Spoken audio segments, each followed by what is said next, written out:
Bonjour à tous, j'espère que vous allez tous très bien. Nouvelle vidéo dans laquelle on va faire le débrief entre le Barça et le Real Madrid. Le Barça s'impose 3-2 et gagne la Copa del Rey. Mais tout d'abord, n'hésitez surtout pas à lâcher votre petit like si la vidéo vous plaît et surtout de vous abonner à la chaîne en activant la petite cloche de notification. Sans plus tarder, c'est parti.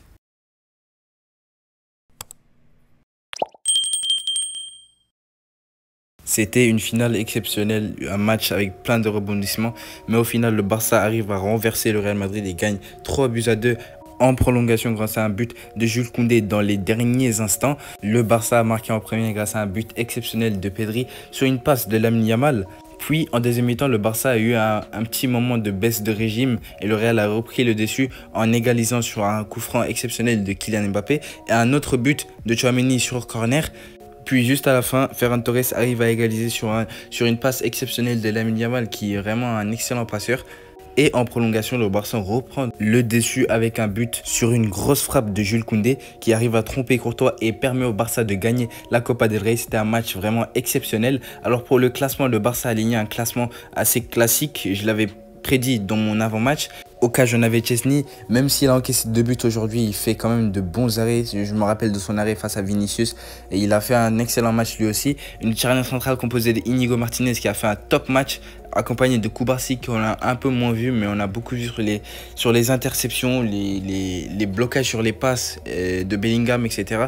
Il a fait lui aussi un bon match. Gérard Martin un peu moins, mais je pense qu'il a quand même fait un match assez correct. Il a bien défendu sur Rodrigo qu'on n'a pas vu, qui a été invisible tout simplement aujourd'hui. Mais après, avec la rentrée de Güler qui a fait une excellente entrée côté Real et qui a mis en difficulté Gérard Martin. Mais après, Flick l'a changé et a fait rentrer Araujo et a repositionné Inigo Martinez en tant que latéral. Et là, c'était assez compact et la défense a su maintenir les attaques adverses. Pour le latéral gauche, on avait Jules Koundé qui a fait un excellent match tout simplement et qui permet au Barça de gagner dans les derniers instants du match.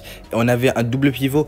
Au milieu de terrain, on avait Frenkie de Jong et Pedri. Frenkie de Jong et Pedri qui font tous les deux de gros matchs. Pedri qui fait un très bon match et qui est même buteur. Un superbe but tout simplement en première mi-temps qui a permis au Barça de prendre les devants face au Real Madrid. En 10, on avait Dani Olmo qu'on a beaucoup moins vu. Il a quand même fait quelques appels, mais bon, Dani Olmo, on s'attendait à plus. Aujourd'hui, il était quand même un tout petit peu en dessous de l'équipe du Barça tout simplement. Et on avait Lamine Yamal qui a fait 2 passes décisives si je ne me trompe pas, qui a fait un excellent match tout simplement lui aussi. Pour l'autre ailier, on avait Rafinha qui a raté beaucoup d'occasions. Qui a même été averti pour simulation sur l'action avec Asensio à la 99e, mais il a beaucoup pêché, il a beaucoup raté. De base, Rafinha cette saison c'est assez chirurgical, mais aujourd'hui il a beaucoup raté. Ferran Torres qui a fait un excellent match, j'avais dit sur mon avant-match qu'il fait de très bons classicos. Aujourd'hui il sort avec un but et il aurait même pu repartir avec un penalty obtenu sur l'action avec Rudiger, mais il marque quand même sur une passe exceptionnelle de Lamine Yamal. Il fait un excellent match, Ferran Torres aujourd'hui.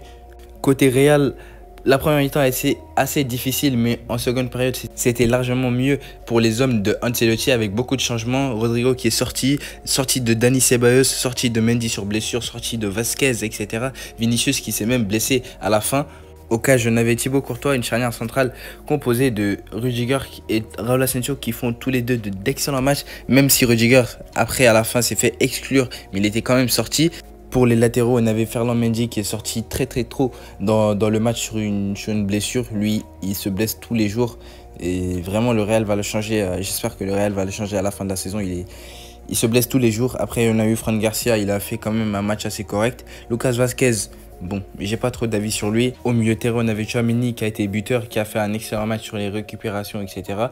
Au milieu, on avait Federico Valverde lui aussi qui a été repositionné après en tant que latéral. Valverde qui fait un match très complet. Par contre, Dani Ceballos fait un mauvais match pour moi. Après, il a même été remplacé à la 55e minute et pour une entrée d'Arda Güler qui fait un excellent match, un top match.